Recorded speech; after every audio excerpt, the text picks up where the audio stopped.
आदरणीय दर्शकहरू, आदर्श खबरबाट टिकादास श्रेष्ठको नमस्कार। आज हामी आफ्ना मागहरू राखेर सशस्त्र आन्दोलन गरिरहेका नेत्र विक्रम चन्द विप्लवले नेतृत्व गरिरहेको नेपाल कम्युनिस्ट पार्टीसँग सरकारले वार्ता मार्फत 3 बुँदे सहमति पत्रमा हस्ताक्षर गरेको समयमा नेपाल सरकारको तर्फबाट प्रधानमन्त्री केपी शर्मा ओलीले व्यक्त गर्नुभएको भनाइसँग सम्बन्धित रहेर भिडियो सामग्रीहरू प्रस्तुत गर्न गइरहेका छौँ। प्रधानमन्त्री केपी शर्मा ओलीले 2 वर्ष अघि मधेस टुक्रियाएर देश विखण्डन गर्ने अभियानमा लागेका डाक्टर सीके राउतसँग वार्ता मार्फत उनको पार्टीलाई राजनीतिक मूलधारमा ल्याएको उल्लेख गर्नुहुँदै नेत्र विक्रम चन्द विप्लवको पार्टीसँग गरेको सहमतिले राष्ट्रसङ्घीय मूल्याङ्कनमा नेपालको शान्तिको प्यारामिटर अझ बढेर धेरै माथि उठ्ने धारणा राख्नु भएको थियो। हामीले त्यसै भनाइसँग सम्बन्धित विषयलाई समेटेर आजको भिडियो सामग्री तयार गरेका छौँ। देश समृद्ध हुनको लागि शान्तिको असाध्यै भूमिका रहेको हुन्छ। विभिन्न मागहरू राखेर सशस्त्र सङ्घर्षमा उत्रिएका समूहहरू यसरी राष्ट्रिय राजनीतिमा आउनु हामी सम्पूर्ण देशभक्त नेपालीहरूको लागि खुसीको कुरा हो। हाम्रो यो खुसीको वातावरण अब कहिल्यै कसैबाट पनि भङ्ग गर्ने काम नहोस् भन्ने सन्देश दिन र यस्ता ऐतिहासिक क्षणहरू हाम्रो दर्शकहरूका लागि एउटा दस्तावेज बन्न सकोस् भन्नका लागि पनि हामीले यो सामग्रीलाई प्राथमिकताको साथ तपाईहरूका माझ प्रस्तुत गरेका छौँ। कृपया यस भिडियो सामग्रीलाई अन्तिम समयसम्म हेरेर साथ दिनुहुनेछ भन्ने अपेक्षा हामीले गरेका छौँ। यदि तपाईहरू मध्ये हाम्रो च्यानलमा कोही नयाँ आउनुभएको छ भने यस्तै नयाँ भिडियोहरू पछिसम्म हेर्नको लागि सब्स्क्राइब गर्न नभुल्नुहोला। तपाईहरूको लाइक, कमेन्ट र सब्स्क्राइब र शेयरबाट नै हामीलाई थप नयाँ विषयमा भिडियोहरू तयार गर्न उत्साह जाग्ने कुरा तपाईँ दर्शकहरूका सामु राख्दै यो सामग्री प्रस्तुत गर्न गइरहेका छौँ।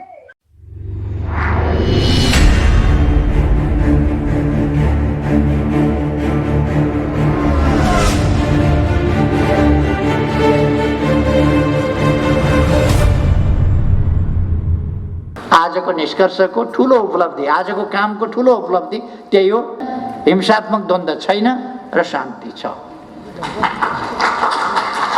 केही दिन अगाडि मात्रै शान्तिको प्यारामिटरमा नेपाल संयुक्त राष्ट्र सङ्घीय मूल्याङ्कनमा नेपाल केही दिन अगाडि मात्रै धेरै विकास गरेर अगाडि बढेको थियो र धेरै देशहरूभन्दा अमेरिका, चीन, पाकिस्तान, भारत, श्रीलङ्का आदि देशहरूभन्दा शान्तिको मापदण्डमा नेपाल धेरै अगाडि बढेको थियो। त्यो तथ्याङ्क आएको थियो। भरे बेलुका संयुक्त राष्ट्र सङ्घले मूल्याङ्कन गर्ने हो भने कसरी गर्दा झन् साह्रो। यसअघि नै नेपालको शान्तिको स्थिति त्यसको प्यारामिटर धेरै माथि थियो भने अबको प्यारामिटर के होला? अब धेरै माथि पुगेको छ। यसका लागि म विप्लवजीलाई धन्यवाद भन्न चाहन्छु यस योगदानका लागि। उहाँले एउटा कदमबाट नेपाली जनताको मन धेरै जित्नु भएको छ। एउटै कदमबाट, यसै कदमबाट। र यो साहसिक कदम हो। जोसुकैले एउटा कार्यदिशा, एउटा बाटो समातेर हिँडिरहेको ठाउँमा कार्यकर्तालाई मोड्न सक्दैन। फेल हुन्छन् त्यसमा। तर उहाँ त्यसमा सफलतापूर्वक यो फोर्स ल्यान्डिङ होइन, क्र्यास ल्यान्डिङ पनि होइन, यो सेफ ल्यान्डिङ बहुतै राम्रो ढङ्गले यसलाई अरू सफलतापूर्वक अगाडि बढाउने सम्भावनाहरूको बाटोमा, सपनाहरूलाई पुरा गर्ने अझ प्रबल सम्भावनाहरूको बाटोमा उहाँले योगदान गर्नुभएको छ। अघि नै डाक्टर राजन भट्टराईले भनिसक्नुभयो। एक दिन अगाडि, हिजो अस्ति कुन दिन हो, रातारात भनेको मैले पढेको थिएँ कतै। रातारात होइन, यो वर्षौँदेखि हाम्रो वार्ता चलिरहेको थियो। वार्ता गर्दा यति हो, हामीले नगरा बजाएर वार्ता गरेनौँ। वार्ता झैँ गऱ्यौँ। जस्तो वार्ता भन्ने चिज हुने गर्छ त्यो गम्भीरताका साथ वार्ता गर्यौं। यसको थालनी, यस विश्वासको थालनी कति 8-10 वर्ष भयो होला विप्लवजी र म भेटेर गम्भीर कुरा गरेका थियौं। हामीले केही घण्टा नै कुरा गरेका थियौं बहुतै गम्भीरताका साथ नेपालको राजनीतिको सम्बन्धमा।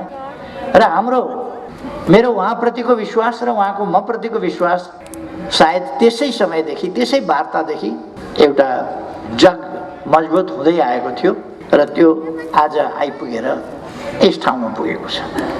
वार्ताको बेहोरा तपाईहरुले सुन्नुभयो, छोटो छ, 3टा बुँदा, 3टा बुँदा काफी हो। अष्टादश पुराणेषु व्यासस्य वचनम द्वयम्। 18 पुराणमा व्यासले के भने भन्दा 2टा कुरा भने। 18 पुराणको निष्कर्ष 2टा कुरामा व्यासले भने, परोपकार पुण्याय पापाय परपीडनम। धेरै वार्ताहरूको निष्कर्ष, धेरै कुराहरूको निष्कर्ष त्यति छोटा 3वटा बुँदाले भन्छ कुनै समस्या आइपरे छलफल र वार्ताबाटै हामी टुङ्ग्याउने छौं, कुस्ती खेल्दैनौँ। छलफल र वार्ताबाटै टुङ्ग्याउँछौँ, एउटा निष्कर्ष। उहाँहरूले शान्तिपूर्ण बाटोबाट आफ्ना विचारहरू कार्यान्वयन गर्नुहुनेछ। उहाँहरूको नेपाल कम्युनिस्ट पार्टी आफ्नै पार्टी छ, त्यसले गतिविधि गर्छ, त्यसले संगठन गर्छ, शान्तिपूर्ण ढंगले गर्छ। दोस्रो कुरा, शान्तिपूर्ण ढंगले गर्ने भइसकेपछि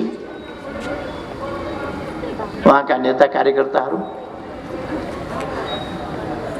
प्रक्रिया पूरा गरेर हामी मिलाएर छोड्ने क्रम अगाडि बढाउँछौँ र छोड्छौँ। मुद्दा मामिलाहरू छन् भने त्यसलाई अन्त्य गरिन्छ। धर्मेन्द्रजी भर्खर छुटेर आउनुभएको छ, छुट्ने सिलसिला त सुरु भइसक्यो, छुटिसक्नु, सहभागी भइसक्नु हो नेता, अरू पनि छुट्छ। अर्थात् यसले अब नेपाललाई एउटा नयाँ दिन मात्रै होइन, नयाँ युगमा प्रवेश गराएको छ। हामी हरेक कुरा एउटा युग परिवर्तनकारी ढंगले काम गरिरहेका छौँ। युग परिवर्तन। गत वर्ष हामीले पृथकतावादी आन्दोलन, त्यो मान्यताका साथ चलिरहेका सीके राउतजीलाई राष्ट्रिय राजनीतिको मूलधारमा ल्यायौँ, शान्तिपूर्ण राष्ट्रिय राजनीतिको मूलधारमा। त्यही राष्ट्रिय राजनीतिको मूलधारमा आज मूलतः उहाँहरू आइसक्नु भएको छ। अब भाषाहरू मिलाउन पनि अलिकति समय लाग्छ। जानेरै पनि मैले अंग्रेजी बोलेँ भने अंग्रेजीले बोले जस्तो हुँदैन, नेपालीले बोले जस्तै हुन्छ। अंग्रेजीले नेपाली विशेषज्ञता हासिल गरे हुन्छ, तर बोल्ने बेलामा नेपालीले जस्तो बोल्न सक्दैन। मैले एउटा राम्रो नेपाली जानेको अंग्रेजीले गीत गाएको सुने, तिम्रो बाउ मेरो बाउ माछा मार्न गयो। राम्रो नेपाली जानेको थियो, तर गाउँ चाहिँ कसरी तिम्रो बाउ मेरो बाउ माछा मार्न गयो, किनभने त्यो नेपाली जिब्रो उसले समाउन सक्दैन। मैले अंग्रेजी गीत गाएँ भने पनि त्यस्तै हुन्छ, कोही तिम्रो बाउ मेरो बाउ भने जस्तै हुन्छ। त्यसो भएर एक्सप्रेसनका तरिकाहरू, अभिव्यक्तिका तरिकाहरू, प्रयोग गर्ने भाषाहरू, भाषाका शैलीहरू ती एकीकृत हुन केही समय लाग्छ। तपाईहरुले सेती नदी र त्रिशुली नदी मिसिएको देख्नु भएको छ होला। गाईघाट भन्ने ठाउँमा मुङलिङ भन्दा अलिक पर बाटोबाट हिँड्दा अलिक तलसम्म सेतीपट्टिको धार सेती सेती सेती सेती जस्तो देखिया हुन्छ। त्रिशुलीपट्टिको धार त्रिशुली देखिया हुन्छ। अलिक पर पुगेपछि न सेती न त्रिशुली, सबै एउटै त्रिशुली। यो एउटा सिलसिला हो, एउटा प्रक्रिया हो। हामी एउटै उद्देश्यमा छौँ, समृद्ध नेपाल, सुखी नेपाल। नेपाल समृद्ध हुनुपर्छ, स्वतन्त्र अस्तित्व सहितको स्वाधीन र स्वाभिमानी नेपाल, शान्तिपूर्ण र समृद्ध नेपाल, एउटा सभ्य र आधुनिक नेपाल जहाँ सबै उपलब्धिहरू, राष्ट्रका उपलब्धिहरू, प्रतिफलहरूमा न्यायोचित हिस्सेदारी पाएका, सामाजिक न्याय र समानताको उपभोग गरिरहेका जनता सुखपूर्ण ढङ्गले बाँचिरहेका जनता भएको नेपाल हाम्रो आकांक्षा त्यही हो। त्यसलाई हामीले संक्षिप्तमा सर्वे भवन्तु सुखिनः सर्वै सन्तु निरामया, उहिले वेदमा भन्दाखेरि त्यसो भन्थे, सर्वे भवन्तु सुखिनः। आज हामीले समृद्ध नेपाल, सुखी नेपाली बनाएका छौँ। मानव जातिको परम इच्छा के हो भन्दा शान्तिपूर्ण, भयरहित, समृद्ध, जैविक र मानवीय आवश्यकताहरूको परिपूर्ति भएको एउटा समाज, सभ्य समाज, सुरक्षित र अधिकार प्राप्त, सम्मानजनक जीवन जिउन पाउन सक्ने समाज, त्यो चाहन्छ मानिसले, त्यही प्राप्त गर्नुपर्दछ। हाम्रा पूर्वजहरूले त्यही भने, सपनाहरू बाँकी रहे। आज ती सपनाहरू पुरा गर्ने माध्यम, त्यो बाटो, त्यो तरिकाहरू, विभिन्न अनुभवहरूबाट गुज्रिँदै आएर हामी एउटा ठाउँमा पुगेका छौँ र ती सपनाहरू पुरा गर्ने प्रयासमा जुटिरहेका छौँ। दुनियाँका आन्दोलनका, सामाजिक परिवर्तनका, उतार चढावका इतिहास थुप्रै प्रकारका छन्। राष्ट्रिय मुक्ति आन्दोलनका इतिहास छन्, जनताका मुक्ति आन्दोलनका इतिहास छन्, जनताले हतियार उठाएका दृष्टान्तहरू छन्, शान्तिपूर्ण ढङ्गले गरिएका परिवर्तनका दृष्टान्तहरू छन्, चरम दमन र त्यसबाट सिर्जना भएको बलिदान र यातनाका कुराहरू छन्। तिनका निम्ति तयार भएर देशका निम्ति, मानव जातिका निम्ति, मानव समाजको, सुखी समाजको स्थापनाका निम्ति जीवन आहुति दिन तयार हुने बहादुरहरूका बलिदानपूर्ण गाथाहरूका इतिहास छन्। यी सबै इतिहासबाट मानव समाज गुज्रिएको छ। परिवर्तनका प्रयासहरू, विकास निर्माणका प्रयासहरू, समृद्धिका प्रयासहरू, यी सबै प्रयासहरूको अन्तिम निष्कर्ष सुख प्राप्ति। यी विभिन्न अनुभवहरू छन्। यति बेला हामीले कसैलाई कम देखाउने, कसैलाई गलत देखाउने, कसैलाई सही देखाउने, कसैलाई होचो देखाउने, कसैलाई अग्लो देखाउने समय होइन। हामी एकताबद्ध भएर नेपाललाई एउटा समृद्ध नेपालको रूपमा अगाडि बढाउने समय हो। त्यसमा हाम्रा पूर्वजदेखिका योगदानहरूलाई कदर गर्दै, अनुभवहरूलाई समेट्दै अगाडि बढ्ने समय हो। आज जुन घटना घटेको छ, जुन शान्तिको यात्रामा अब नेपाल नयाँ उचाइका साथ एउटा नयाँ युगमा प्रवेश गरेको छ, यसले नेपालको कम्युनिस्ट आन्दोलनमा उतार चढावपूर्ण हाम्रा जुन इतिहासहरू रहे, तर यस परिघटनाले, आजको उपलब्धिले विश्वकै कम्युनिस्ट आन्दोलनलाई कसरी कम्युनिस्ट आन्दोलनले शान्तिपूर्ण ढङ्गले समाज परिवर्तनको अगुवाई गर्न सक्छ, नेतृत्व गर्न सक्छ र सार्थक सफलता प्राप्त गर्न सक्छ। विभिन्न प्रकारका प्रतिक्रियावादी शक्तिहरूका जाल झेल टिक्णम, हमला र दमन सबैलाई पराजित गरेर अगाडि बढ्न सक्छ। कसरी अनेक प्रकारका उतार चढावहरू ती सबैलाई कसरी झेल्न सक्छ र हामी असल मनसायका साथ अगाडि बढ्यौँ भने कसरी नजिकै जान सक्छौँ त्यो कुराको एउटा दृष्टान्त बनेको छ। हाम्रो सफलता, हाम्रो तरिका, यी कुराहरू विश्व कम्युनिस्ट आन्दोलनका लागि दृष्टान्त हो। यी सफलताहरू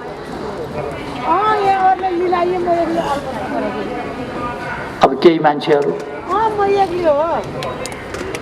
बर्बादै पार्न खोज्छन् देशलाई, त्यो उनीहरूको कुरा हो। बर्बादै पार्न खोज्छन् भने संसदीय दलको बैठक गर्दैछन् भन्ने सुनेको थिएँ। कुन दलको हो थाहा छैन, दलको नेता म यहाँ छु, थाहा छैन।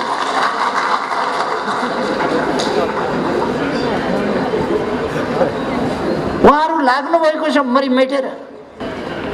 मलाई उहाँहरू देखेर त अचम्म पनि लाग्छ पनि लाग्दैन पनि, किन उहाँहरू त्यस्तै हो।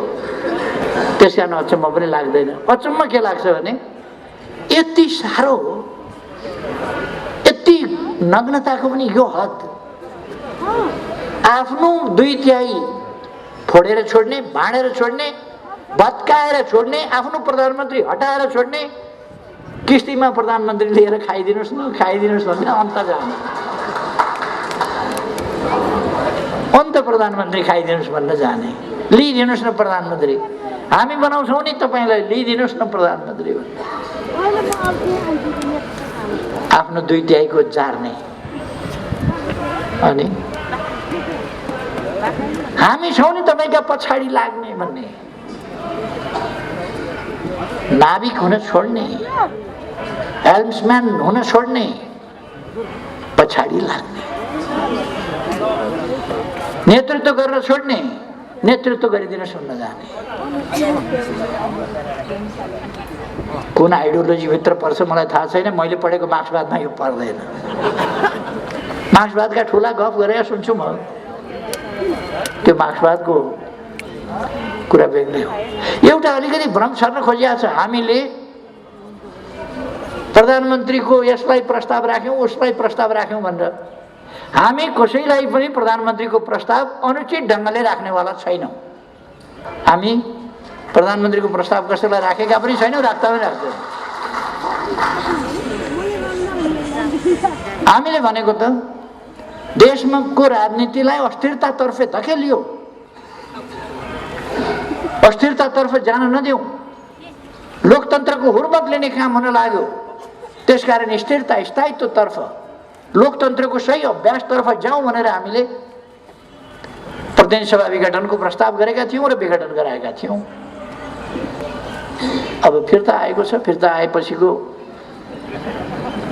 तमासा सुरु भएको छ फेरि। यो तमासा नेपाली जनताले हेर्दै जानु पर्ला, त्यसका परिणामहरू भोग्दै जानु पर्ला।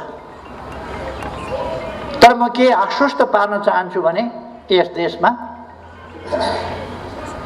हाम्रो पार्टी पनि छ, हाम्रो पार्टी पनि छ। अहिले सरकार ढाल्ने बहुतै गम्भीर प्रयास, उद्यमको प्रयास भइरहेको छ सरकार ढाल्न। यो त 73 सालमा पनि ढालेको थियो नि एकपल्ट सरकार। मैले त्यस बेला भनेको थिएँ, हामी जस्केलाबाट होइन, झ्यालबाट छिरेर होइन, भेन्टिलेसनबाट छिरेर होइन, हामी मूल सडकबाट, मूल ढोकाबाट छिरेर फेरि सरकारमा आउँछौँ निर्वाचनको माध्यमबाट, नभन्दै 74 को निर्वाचनको माध्यमबाट, निर्वाचनको बाटोबाट, हाइवेबाट हिँडेर सिंहदरबारको मूल गेटको ढोका खोलेर हामी भित्र पस्यौँ। हाम्रो आदत के छ भने अध्यक्ष हुनु पर्यो भने महाधिवेशनमा लडेरै हुने, ब्याङ्केटमा मान्छे बोलाएर त्यहाँ म महासचिव भएँ, अध्यक्ष भएँ, त्यो तरिका हामी गर्दैनौँ। प्रधानमन्त्री हुनु पर्यो भने निर्वाचनको माध्यमबाट चुनिएर छानिएर जनताको प्रतिनिधिको हैसियतले, जाल जेल टिक्रमको प्रतिनिधि पात्रको हैसियतले होइन, त्यस हैसियतले हामी फर्किन्छौँ। त्यसर्थ केही मान्छेले कम्युनिस्ट आन्दोलनको बदनाम गरे पनि कम्युनिस्ट आन्दोलन बदनाम हुने स्थितिमा छैन। यसका योगदानहरू, यसले विकासका काम जसरी गरेका छ त्यस हिसाबले अहिलेको सरकार बिल्कुल सफल सरकार हो। विकासका काममा, निर्माणका काममा, भ्रष्टाचार विरुद्धमा, तमाम कुराहरूमा यसले सफलतापूर्वक अगाडि बढेको छ र संयुक्त राष्ट्रसङ्घले नेपाललाई अब अल्प विकसितबाट विकासशील राष्ट्रमा स्तरोन्नति गर्ने सिफारिस गरिसकेका छ। हामी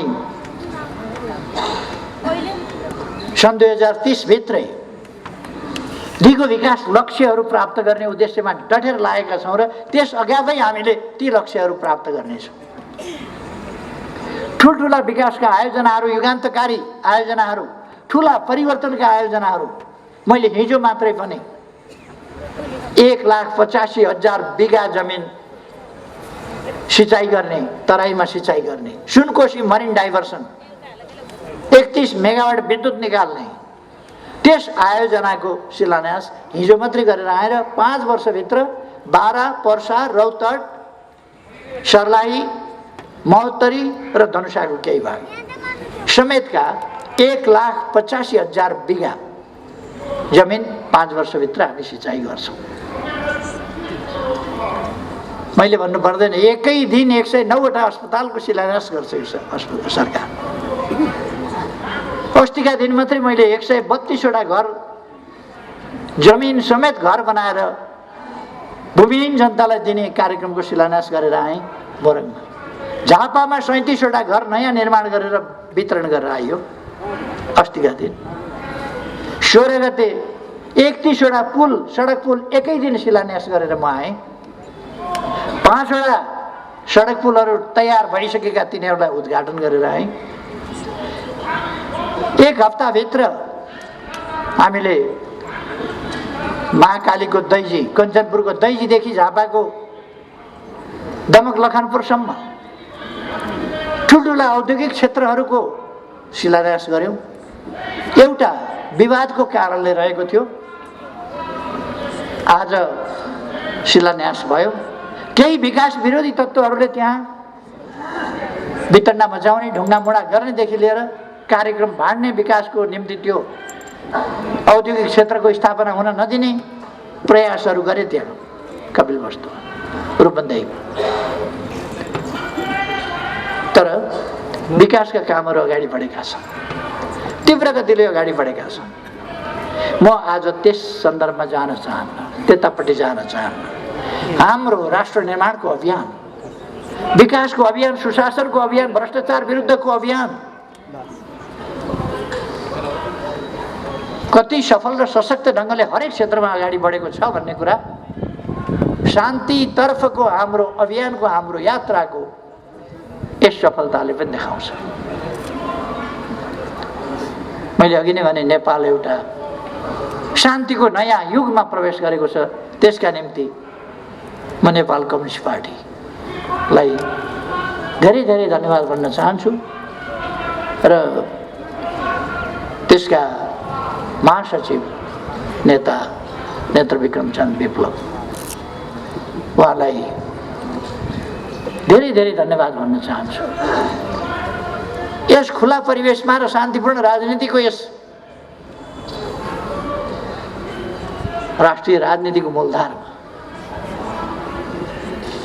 उहाँलाई स्वागत गर्न चाहन्छु।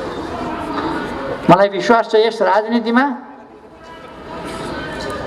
पौडी खेल्न विप्लवलाई आउँछ।